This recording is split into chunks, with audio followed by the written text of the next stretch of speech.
Pass எதிர்பார்த்ததை விட results கொடுத்தா கண்டிப்பா பே இன்க்ரீஸ் பண்ணணும் தான் அண்ணா. ஓகே. இது வந்து உங்களுடைய ஒப்பீனியன் இல்லையா? அதுக்கு தான் நான் கேட்டேன். எதிர்பார்த்ததை விட ரிசல்ட்ஸ் அப்படின்றத நீங்க எப்படி தீர்மானிச்சீங்க? அப்படின்னு நான் கேட்பேன் உங்ககிட்ட. பிகாஸ் நான் என் லைஃப்ல பண்ண தப்பு என்ன அப்படின்னா, நான் வந்து ஒரு ஸ்கேல் வச்சுக்குவேன் எனக்குன்னு. இது நல்லது. இது இதை விட அதிகம், இதை விட அதிகம் அப்படின்னு. And then Jal do that. அதை பண்ணிட்டு என்னது, ஆனா ஒரு விஷயம் சொல்லணும். நான் வேலை பார்த்த கம்பெனியில நான் கேட்காமலே எனக்கு சம்பளம் ஏத்திருக்காங்க. ஸோ அதனால நான் சொல்லக்கூடாது அப்படி. பட் நீங்க வந்து இது நடக்கல அப்படின்னா, நீங்க செய்ய வேண்டிய வேலை என்ன அப்படின்னா, எங்கேயோ படிச்ச விஷயம்.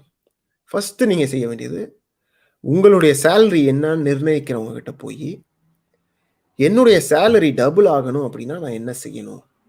அப்படின்னு நேரடியா கேள்வி கேட்கணும். அது ஆகாது அப்படின்னு சொன்னாங்கன்னா ஏன்? தென் அது ஆகாதுன்னா நீங்க இருக்கிற உங்க வாழ்க்கையை வேஸ்ட் பண்ணிருக்கீங்க உங்க கம்பெனில. ஓகே. 1. ஏன்னா நீங்க நீங்க இருக்கிறது வந்து உங்களை வந்து ஒரு மெஷின் மாதிரி பாக்குது. அது எனக்கு எப்படி சொல்றதுன்னு தெரியல.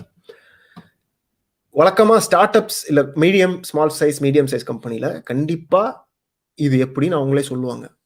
ஏன்னா எல்லாருக்கும் வளரணும்னு ஆசை இருக்கும்.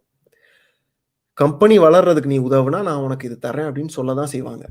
ஓகே. பட் ஆனா கம்பெனிக்கு என்ன வேணும், அதுக்கு நீங்க என்ன செய்யறது கரெக்டா அப்படின்ற அந்த அலைன்மெண்ட் இருக்கணும். அவ்வளவுதான். ஸோ நல்ல கருத்து Chellapandi.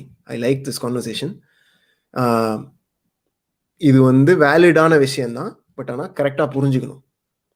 Okay. So that's the main thing.